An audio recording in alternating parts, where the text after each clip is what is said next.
Running a Bitcoin node allows you to host a copy of the entirety of the Bitcoin blockchain, including all previous transactions, as well as a copy of the rules that govern the network. This gives users a variety of different benefits, of which we'll detail some in a moment, and many think that it costs money to run a Bitcoin node. However, other than having access to a computer on which to store that information, you can do this for free.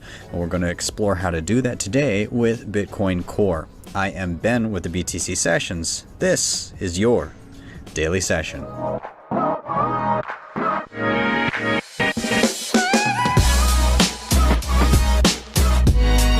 Hodl the Bitcoin.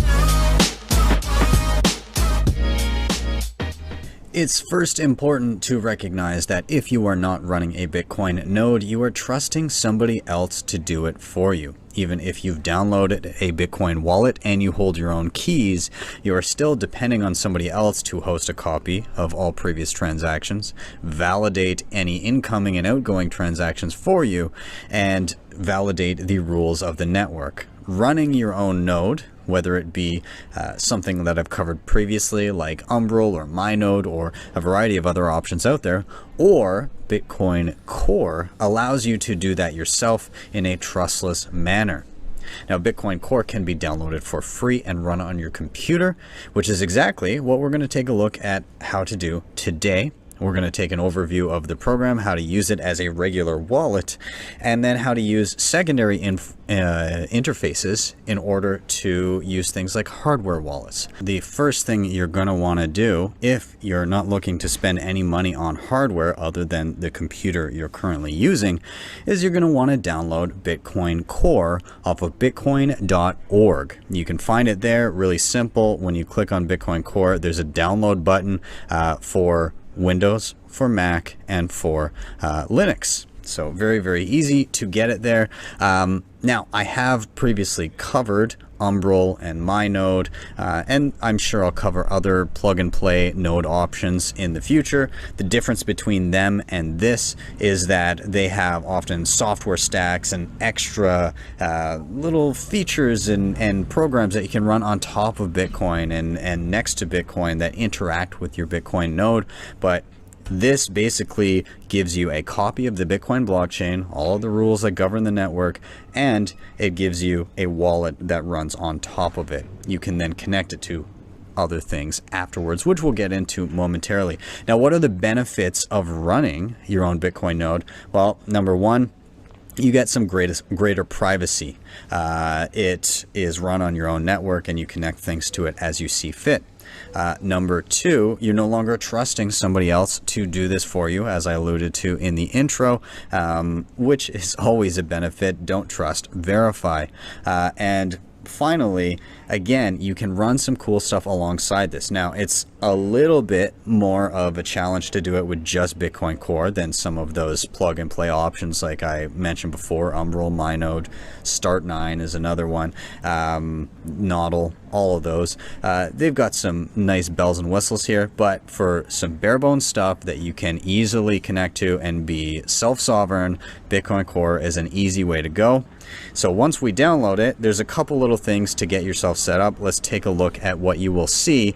I previously uploaded and synced the Bitcoin blockchain. So let's take a look at what I initially saw when I downloaded Bitcoin Core.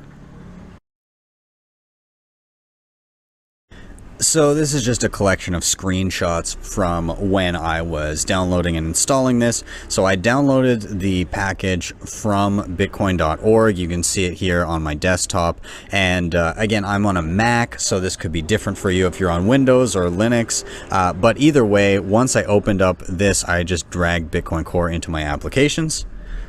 When I opened up the program after installing it, I was greeted with this welcome screen, and effectively it will save Bitcoin Core and all of its data to a specific place by default. But if you'd like to save it to a different location, you can click use a custom data directory. If it's easier for you to do that and remember where it is, feel free to.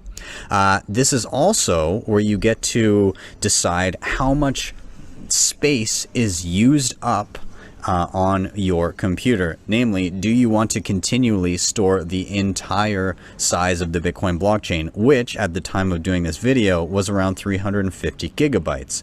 You have the option to do a pruned node. And what this means is you download all 350 gigabytes, but you only ever hold, as shown here, around 2 gigabytes of the actual data, the most recent 2 gigabytes of data of the Bitcoin blockchain. So what you're doing is you're actively downloading and verifying every transaction from the beginning of time in Bitcoin.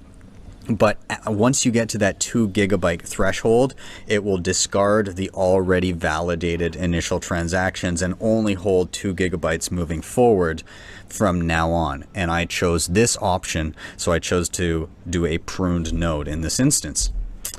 From here, once you get through that screen, it's going to start syncing.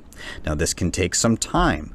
Right here you can see that I was 12, obviously Bitcoin's been running for almost 13 years. You can see at this point I was 12 years and 30 weeks behind. I had to catch up on all of those transactions to have the most current state of who owns what. And for me, I do have a quick internet connection, so it didn't take too long. But once I got through that, I got to this screen, which we'll come to in a minute, and that's when you're all fully synced up and ready to create a new wallet.